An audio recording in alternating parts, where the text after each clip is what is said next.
basically trying to write down all the ideas and everything that we took out of that session in hopefully a slightly more visual way, trying to come up with techniques that would be possible to display in an image. And so from there, I created this, which is trying to give it's trying to give a more personal approach to what I took out of the town. The upside down thing is this point here is trying to represent where I took the photographs, basically up on the pavilion on a hill. Right. So it spreads out like that, based on the direction thing. So, okay, yeah, I'm with it. So it's really talking about the center monastic area and how the town would have expanded from there, and then through time it's then shifted to no longer be the center. It's now it's still a focal point of the town, but it's no longer like where everything revolves around. And I've just basically tried to highlight all the parts which I found important. I've added slight piece of the text around. We were talking about this last week, and for some reason I just had it in my mind that I wanted a really visual thing, and I was trying to avoid using too much text. So that's why it's not like bold and obvious, it's trying to be slightly more subtle. And I think from here I've just got to work out a way of getting a clear dialogue on what the map's trying to talk about, as well as and work like integrating that into a visual form. So yeah, that's what I've done. And then Emily and Modessa have also come up with a map of their own. We basically did the same, collaborated the work we did from the group on Friday, took the images and joined into the map, which we found the key points of the actual village. Town. Yeah. And we're hoping to do a separate narrative, so your stories of the place. We'll hopefully do a separate section about that, so they both combine together. There's not too much narrative going on in the actual map itself. What are some of the key I was things that also you pulled looking out? into, how I look from above, like how green it is, the whole town, and then how I can further develop that to make easier access for the people. Maybe in the, for the next session, I can plan out the roads, or where they can build more houses and stuff. So that's why I was looking into that as well. What are the key components that you've pulled out here of the town? Why have you chosen these specific places? It's mainly the route we took, and the key points that you pointed out yourself, so obviously the car park, the house on the Abbey along the road there, the church, the Cowder, obviously you have the old house chapel of the school, which we found quite interesting. Some interesting buildings now. So they're sort of buildings with architectural significance. In a way, yeah. Main key focus areas. Shall we read through those? What were actually the notes? Is that the same as on? Pretty much, yeah. Yeah. What we were trying to find, personally, I was trying to integrate a little bit of the timescale that people were talking about, because there are current issues and there's what's already been there, and there's also what could change and what's happening at the moment. So I mentioned in mine, I've got everywhere from the town originating from the church and the market way of life, basically, and then the town expands from there. And I've also gone right to the other spectrum into the future and like the issues with the bypass and what it needs to achieve and what, like, how. So it's really, it's not just one moment in time, basically.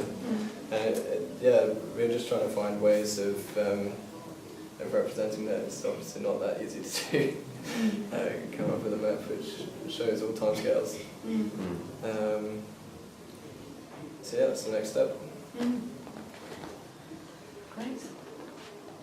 I suppose there's sort of a resonance with all the sort of the historical boards in town. I don't know whether you could sort of try to get something out of it. I mean, what's his name? Mr. Jenkins comes up in a lot of discussion. Oh yeah, Thomas Jenkins. And then Reed said there was you actually created a website. There's the extracts on the Extracts, website, and I Yeah. can give you a print out of Yeah. the major parts of it, and Yeah, it's all printable as well. Yeah. It's like open site, so. And you can probably still buy the book in town because it was reprinted. Yes, When yeah. I first did that, Imagine that it's was still in the print. bookshop, yeah. Yeah. Or online, a lot of these books are Well, it's on townhall.org is the major part of it is on there. Yeah.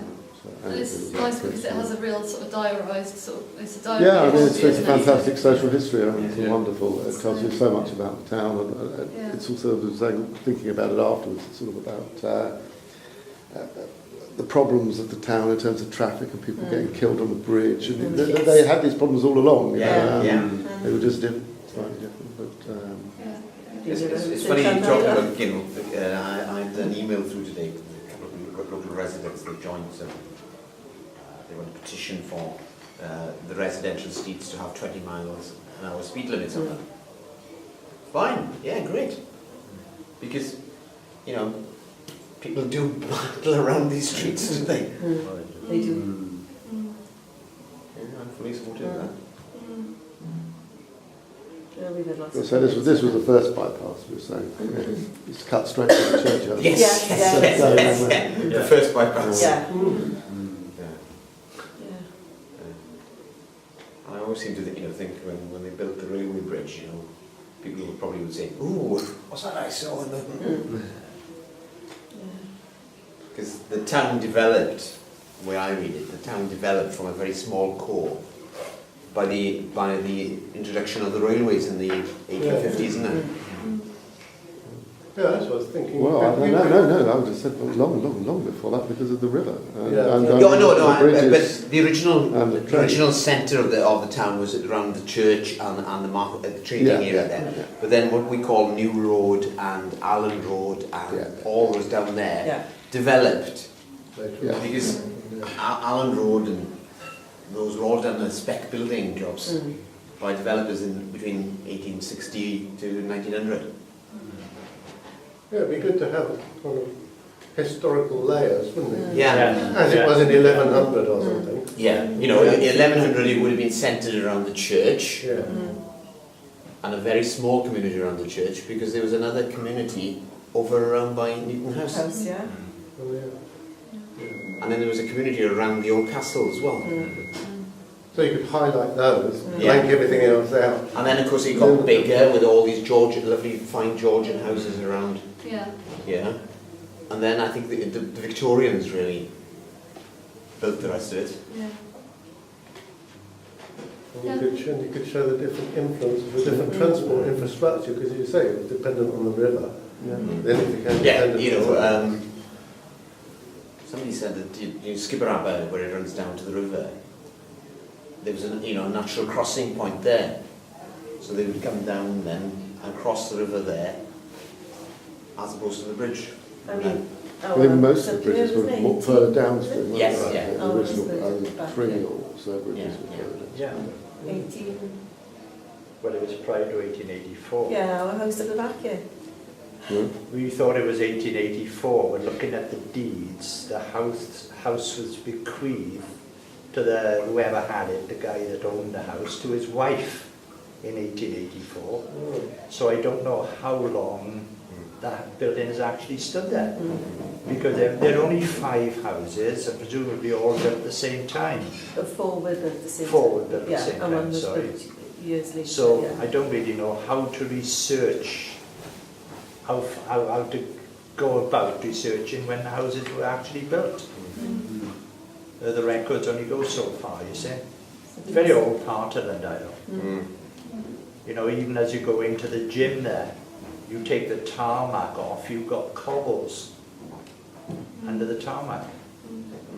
So, I think it's important to think about how the maps can be useful for you, as we're going to be handing them over to you at the end of the project, you know. So as they're in this sort of mid-phase of development, you know, thinking about how each of these scales can offer things that can be useful to draw out for, you know, various uses within the community. Yeah. We were talking earlier about a little bit about how, you know, writing up a report or something from the workshop would be, yeah. you know, useful, but how the maps themselves can sort of reveal things and offer information that, you know, represent the, you know, the town as it is now from these different perspectives, so that they can be kind of used in some way. Maybe it's something similar to the kind of provision wish list, or, you know, something that's holds information in a way that's useful.